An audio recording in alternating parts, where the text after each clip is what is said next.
नमस्कार दोस्तों, सोमवार की कथा आरंभ कर रही हूँ। उसमें जो भी त्रुटि हो क्षमा करना।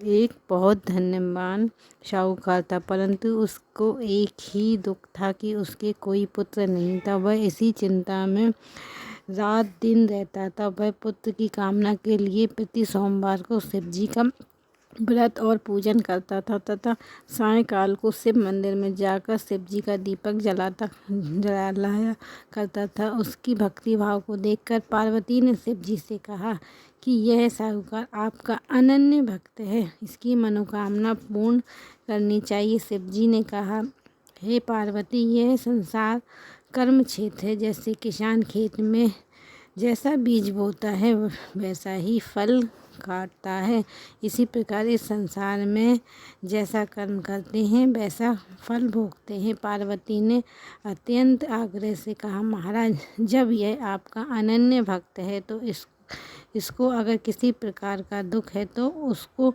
अवश्य दूर करना चाहिए, क्योंकि आप सदैव अपने भक्तों पर दयालु होते हैं और उनके दुखों को दूर करते हैं। यदि आप ऐसा नहीं करेंगे तो मनुष्य आपकी सेवा तथा व्रत क्यों करेंगे। पार्वती का ऐसा आग्रह देखकर शिव जी भगवान कहने लगे, हे पार्वती, इसको कोई पुत्र नहीं है, इसी चिंता में यह दुखी रहता है। इसके भाग्य में पुत्र ना होने पर भी मैं इसको पुत्र की प्राप्ति का वरदान देता हूँ, परंतु यह पुत्र केवल 12 वर्ष तक जीवित रहेगा।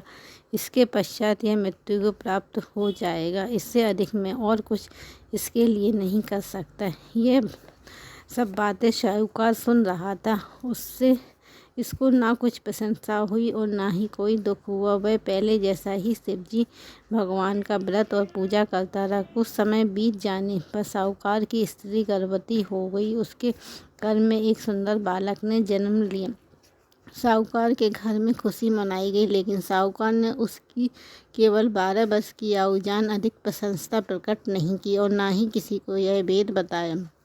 जब यह बालक 11 वर्ष का हो गया तो उस बालक की माता ने उसके पिता से विवाह आदि के लिए कहा, तो साहूकार कहने लगा कि अभी मैं इसका विवाह नहीं करूँगा, अपने पुत्र को काशी जी पढ़ने के लिए भेजूँगा। साहूकार ने अपने साले को बुलाकर और बहुत सा धन देकर कहा कि तुम इस बालक को काशी पढ़ने के लिए ले जाओ और रास्ते में जिस स्थान पर जाओ वहाँ यज्ञ करते और ब्राह्मणों को भोजन कराते हुए जाओ।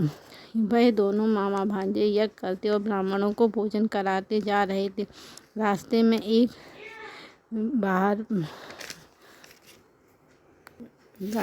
एक शहर पड़ा। उसके बाहर राजा की कन्या का विवाह था और दूसरे राजा का लड़का जो विवाह करने के लिए बारात लेकर आया था वह एक आंख से काना था। उसके पिता को इस बात की बड़ी चिंता थी, कहीं वर को देखकर कन्या के माता पिता विवाह में किसी प्रकार की अड़चन पैदा ना कर दे।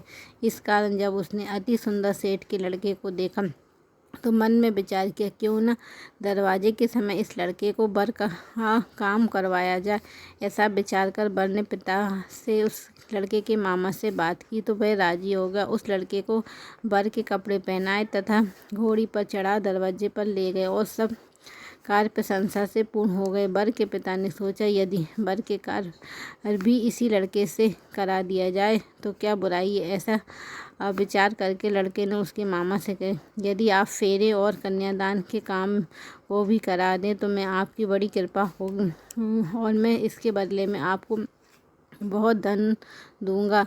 तब उन्होंने स्वीकार कर लिया और विवाह कार्य भी बहुत अच्छी से समाप्त हो गया। परंतु जिस समय लड़का जाने लगा तो उसने राजकुमारी की चुनरी के पल्ले पर लिख दिया कि तेरा विवाह तो मेरे साथ हुआ है, परंतु जिस राजकुमारी के साथ तुमको भेजेंगे वह एक आंख से काना है और मैं काशी जी पढ़ने जा रहा हूँ। लड़के के जाने के पश्चात उस राजकुमारी ने जब अपनी चुन्नी पर ऐसा लिखा हुआ देखा तो उसने राजकुमार के साथ जाने से मना कर दिया और कहा कि यह मेरा पति नहीं है, मेरा विवाह इसके साथ नहीं हुआ है, वह तो काशी जी पढ़ने गया। राजकुमार के माता पिता ने अपनी कन्या को विदा नहीं किया और बारात वापस चली गई। उधर सेठ का लड़का और उसका मामा काशी पहुंच गए। वहां जाकर उन्होंने यज्ञ करना और लड़के को पढ़ना शुरू कर दिया। जब लड़के की आयु 12 साल की हो गई, उस दिन उन्होंने यज्ञ रच रखा था। लड़के ने अपने मामा से कहा, मामा जी आज मेरी तबीयत कुछ ठीक नहीं है। मामा ने कहा, अंदर जाकर सो जाओ। लड़का अंदर जाकर सो गया और थोड़ी देर में उसके प्राण निकल गए। जब उस मामा ने आकर देखा तो वह मुर्दा पड़ा था, तो उसको बहुत दुख हुआ। उसने सोचा कि अगर मैं अभी रोना पीटना मचा दूंगा तो यज्ञ का कार्य अधूरा रह जाएगा। अतः उसने जल्दी से यज्ञ कार्य समाप्त कर ब्राह्मणों के जाने के बाद रोना पीटना आरंभ कर दिया। संयोगवश उसी समय शिव पार्वती जी उधर से जा रहे थे। तब उन्होंने जोर जोर से रोने की आवाज़ सुनी तो पार्वती जी कहने लगी, महाराज कोई दुखिया रो रहा है, इसके कष्ट दूर कीजिए। तब शिव पार्वती ने पास आकर देखा तो वहाँ एक लड़का मुर्दा पड़ा था। पार्वती जी ने कहने लगी, महाराज ये तो उसी सेठ का लड़का है जो आपके वरदान से हुआ था। शिव जी कहने लगे, हे पार्वती इसकी आयु इतनी ही थी तो भोग चुका है। तब पार्वती ने कहा, हे महाराज इस बालक को और आयु दो, नहीं तो उसके माँ बाप तड़प तड़प कर मर जाएंगे। पार्वती जी के बार बार आग्रह करने पर शिव जी ने उसके जीवन वरदान दिया और शिव जी की कृपा से लड़का जीवित हो गया। तब वह लड़का और मामा उसी प्रकार यज्ञ करने तथा ब्राह्मणों को भोजन कराते अपने घर की ओर चल पड़े।